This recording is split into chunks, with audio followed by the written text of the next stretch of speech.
What was your favourite Reg fix it? Cleaning the chimpanzee shit out of the chimpanzee? Oh yeah, that was really good. No, I think the best one was the in the London Dungeon. That was my best.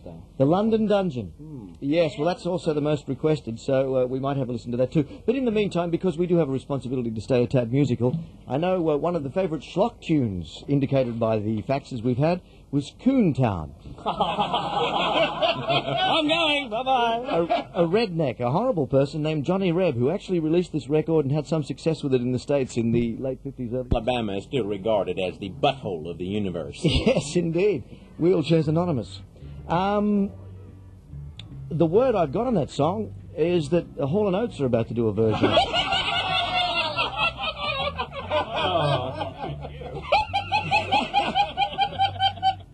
8:24. Reg, who hasn't gone away, should definitely hear this. This is the most requested spot I think we've had for the 10-year birthday show.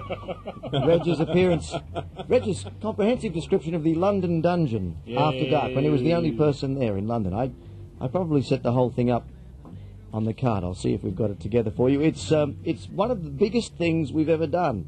And it involves the humiliation of Rajendra Desai, Drink My Own Urine Prasad. We're crossing back to the London Dungeon, which is one of the horror exhibitions in the city of London. Are you there, Reggie? Yeah, Uncle. It's a large, echoey, cold, damp building, and you're starting to feel the effects, they tell me, mate. Mate, there's someone in here, fair income. I'm not mucking around either. You serious? I'm serious, mate. I've seen somebody. I'm not mucking around. What? Yeah, come on, you're putting on a show. Uncle, I've dead set, mate. I'm not mucking around. Dead set. I've seen someone near the entrance door walk across the back. But anyway, listen, I'm outside the Tyburn. Listen to me. Are you all right? Yeah. No, I'm all right, mate. It's frightening in here. You're backing it. Yeah. Mate, it's a scary place, mate. And if you did see somebody, I'm not calling you a liar, because we organised for it to be just our gig, all right? And I don't want to argue with you in front of 750,000 people, but I promise you, they told us that we had the place to ourselves. Now, I can hear the effects in the background. I can hear the various historical figures doing their little narrations. I mean, that's bound to be a bit off-putting. The fact that various people have been locked in this particular facility overnight and become distressed is in your mind, I know. But mate, there shouldn't be anybody there. And if there was somebody, if you saw somebody, it's only going to be a cleaner or something. Oh, mate, this place is spotless, except it's just spooky. Mate, hanging was the most common punishment in England. Yeah. And I'm standing in front of this huge, what would you call it, like a big gallows.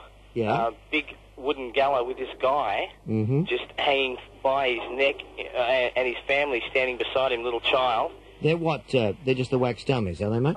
Well, yeah, mate, but geez, it looks so real. You've seen this one, haven't you? We went down and checked it all out for you, to make sure that it was as scary as possible, yeah. Mate, it's frightening. It really is frightening. This guy's... Do you know what, Reg? What? I can hear it in your voice. Yeah, mate, I'm serious. You're genuinely scared. Yeah.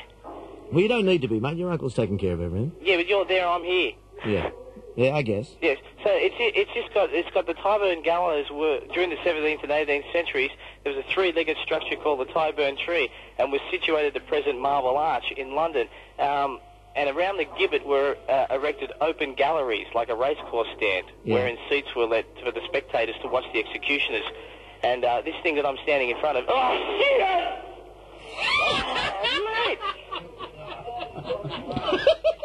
Oh, the end of you, mate.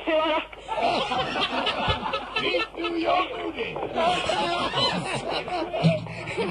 Yes, well, we dressed somebody as Dracula and put them in a coffin at the Tyburn exhibition, hadn't we? Well done, Reg. You're most amusing. You turned momentarily white, ladies and gentlemen. It's another one for you, Reggie, at 8:28. When I see him driving down the street, I see Reg, I see Reg, I see Reg. Sniffing on the lady's bicycle seat, I see Reg, I see Reg, I see Reg. I see Reg, I see Reg. I see Reg.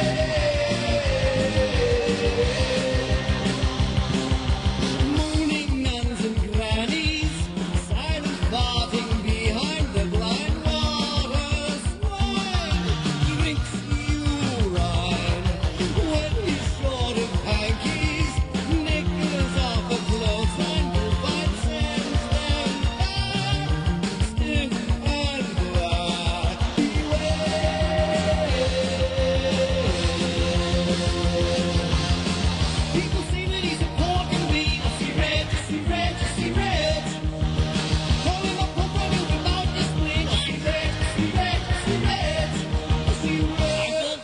ever call me a puff. I see.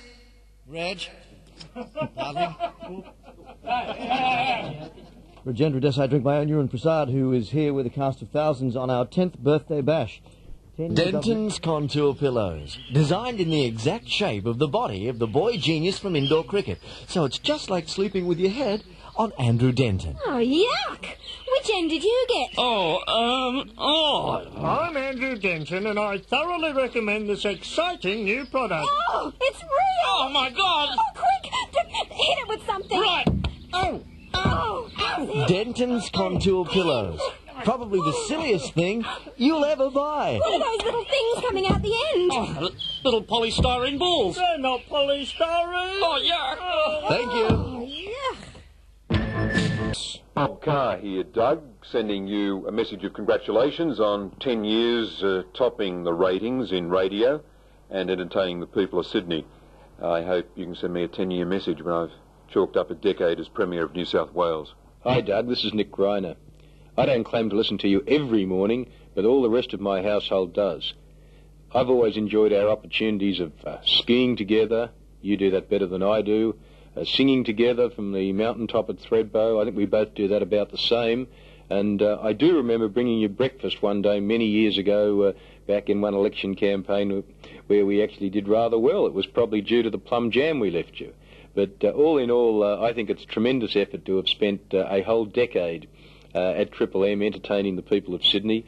That's almost precisely the same time I've spent in state politics, and I guess I haven't entertained the people halfway as much. But all the very best, and I look forward to another 10 years of success for you at Triple M. Triple M would like to apologise for what Doug Mulray said this morning. The exams today are Visual Arts and Italian. Visual Arts and Italian. Come on, kids. One last chance to help these struggling students of Sydney by demonstrating their HSC subjects. Let's go. No. Last time we demonstrated visual arts, we got a lot of complaints, remember? Oh, yes, that's right, because radio is not essentially a visual medium. We tried to conjure an image by using the listener's imagination. And we did, something like this. Oh, dear. Yes.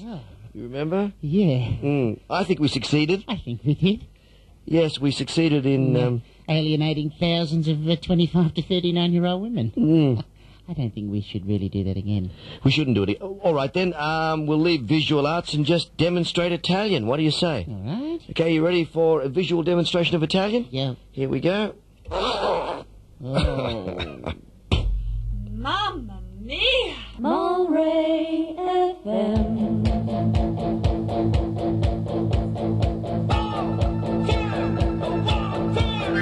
Here's a story of a lonely DJ who was coming up with pretty strange ideas.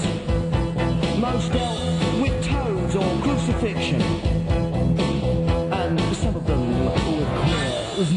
Here's a story of a girl named Lizzie, a boy genius and a traffic girl who barks. I mean banana and handsome white hair. But they never sparked till one day when these strangers met this DJ, and none of them could keep down any lunch in an atmosphere of mutual aggravation. They were trapped and became the Mulray Bunch. The Mulray Bunch. The Mulray Bunch. They're strange and ugly and they're called the Mulray Bunch. The Mulray Bunch. The Mulray Bunch. They're strange and ugly and they're called the Mulray Bunch. I wonder if Florence Henderson has ever heard that version of the Brady Bunch's introduction. We did pirate it just a tad. No, she's in hospital now. Is she what? Yes, well, she's a promiscuous girl. Oh, I see. She can't stand up anymore. Her guts will fall out. Chlamydia, have you had chlamydia? Chlamydia, the latest disease. I'm a family girl. I wanted to pay tribute to some of the guys who don't get their names mentioned. The writers who've submitted significant and wonderful material to this program for 10 years. The long list would be too long to go through, but over that period we've had three guys who've really kept us going, mainstays of the program, and they don't get their names on the air a lot. And they're not going to again this morning. I'm just going to. Bruce Griffith, one of the strangest men I've ever had the good fortune to know. He's kept me feeling normal all these years.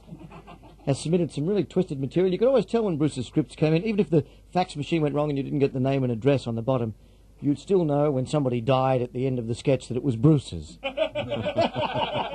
So Russian. He's particularly anal, an inspiration to me, really. When we first met, he was only 19 years of age, and he's still only 19 years of age, and I think that's a remarkable achievement for 10 years. This is one of my favourite Bruce spots. From the pages of this month's Australian Penthouse. Brush it, upon my fluoride plus. Brush it, upon my fluoride plus. Australian Penthouse. One beaver shot after another. What a guy. Bruce Griffiths, ladies and gentlemen. Blow out your candles, Doug. Come on. Oh, these are the candles. Candles on my cake. Your turn to blow, Uncle Doug. Oh. I knew I had a reason for inviting you, Cindy. It was for that line, wasn't it? Form that O, baby. My turn to blow before the wax melts into the icing. Blow. Ooh, ooh. Oh.